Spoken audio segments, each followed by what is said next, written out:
The Russian Federation called for a special UN meeting asking for an investigation against the United States on March 11, 2022. They say they hold evidence of at least 30 biological laboratories funded by the US. Many countries protested and accused Russia of holding deceiving information. Laboratories. Let us be serious. No one is fooled by Russia's lies. However, the accusations took a turn when Undersecretary of State for Political Affairs Victoria Nuland testified at a Senate Foreign Relations Committee hearing on Russia's invasion of Ukraine.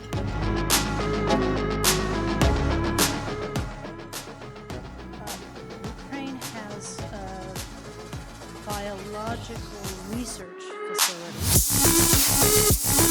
Furthermore, on March 13th, Tulsi Gabbard, former U.S. Congresswoman and presidential candidate, announced that there is enough evidence of 25 U.S.-funded labs and asked for a ceasefire to avoid any overwhelming spread of viruses.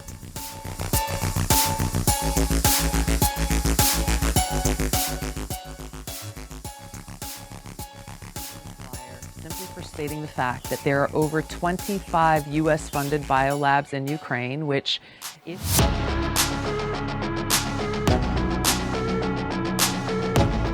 Chief Medical Advisor for the President of the United States, Anthony Fauci, was accused by the Senator Rand Paul on May 11, 2021, of being a government scientist who favors gain-of-function research.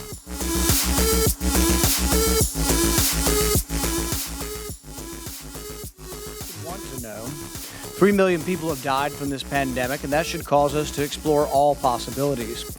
Instead, government authorities, self-interested in continuing gain-of-function research, say there's nothing to see here.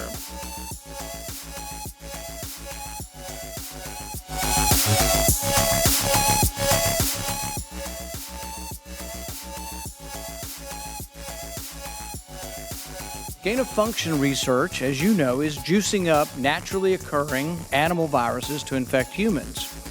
To arrive at the truth, the U.S. government should admit that the Wuhan Virology Institute was experimenting to enhance the coronavirus's ability to infect humans. He comments about international collaboration.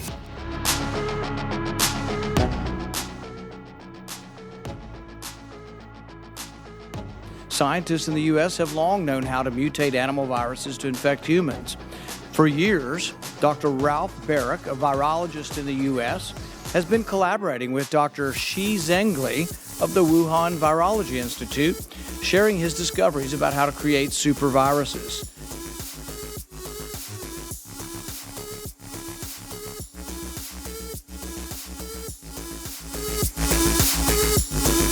He adds more facts about the biological research that had taken place. Government defenders of gain-of-function, such as yourself, say that COVID-19 mutations were random and not designed by man. But interestingly, the technique that Dr. Barrick developed forces mutations by serial passage through cell culture that the mutations appear to be natural. The Biological Weapons Convention, BWC, which is a legally binding treaty that outlaws biological weapons, opened signature in 1972 after previously discussed in the United Nations. Biological weapons are based on bacteria, viruses, insects, or fungi with the intention to infect humans, incapacitating or killing them.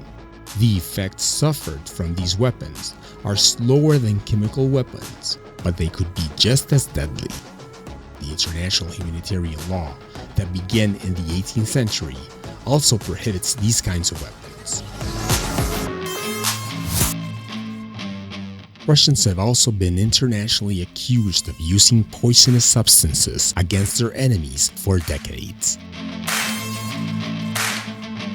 The reputation was mostly smeared after the European Court of Human Rights found the Kremlin responsible in 2021 for the assassination of Alexander Litvinenko.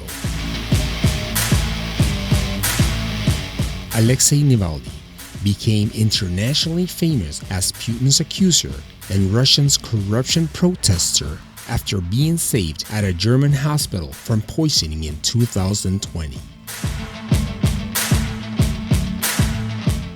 There has also been a convention about the prevention of harmful chemicals. It bans the use of them as weapons and prohibits all development, production, acquisition, stockpiling, and transfer of such weapons. The United Nations Conference of Disarmament had adopted this treaty 1 year prior. The Chemical Weapons Convention opened its signature by all states in 1993. There has only been intentions of prevention. However, no substantial efforts have been made to clean up areas where chemical weapons were used, disposed, or manufactured. There are many beautiful forests, nonetheless, still highly contaminated, especially in Germany and France. There are reports of hundreds of thousands of weapons that haven't been properly disposed or destroyed ever since World War I.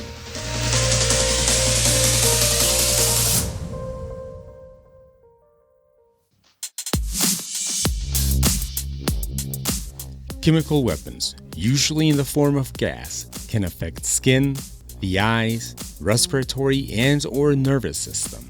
These weapons can partially or permanently injure a person or cause death. The worldwide fear of chemical weapons has existed since World War I. In 1918, the Treaty of Versailles, and later on in 1928, the Geneva Protocol, prohibited the use of war gases and of bacteriological methods by all armies. It banned the implementation of chemical weapons, however, not the development or production of it. Even after this prohibition, armies continued using these weapons in World War II.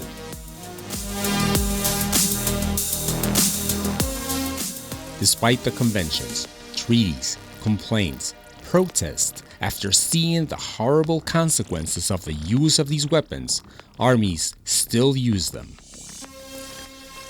The US in the Vietnam War, Egypt when attacking Yemen in the 60s, Iraq and Iran in the war between them in the 80s,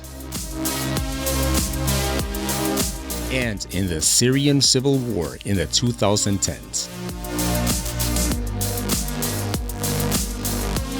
Evidently, governments and military leaders will continue to use biological and chemical weapons one way or the other. It's such a shame that consequences are not considered or responsibilities are not assumed. For now, we can only keep praying and hoping for better leaders and conscientious and responsible decisions.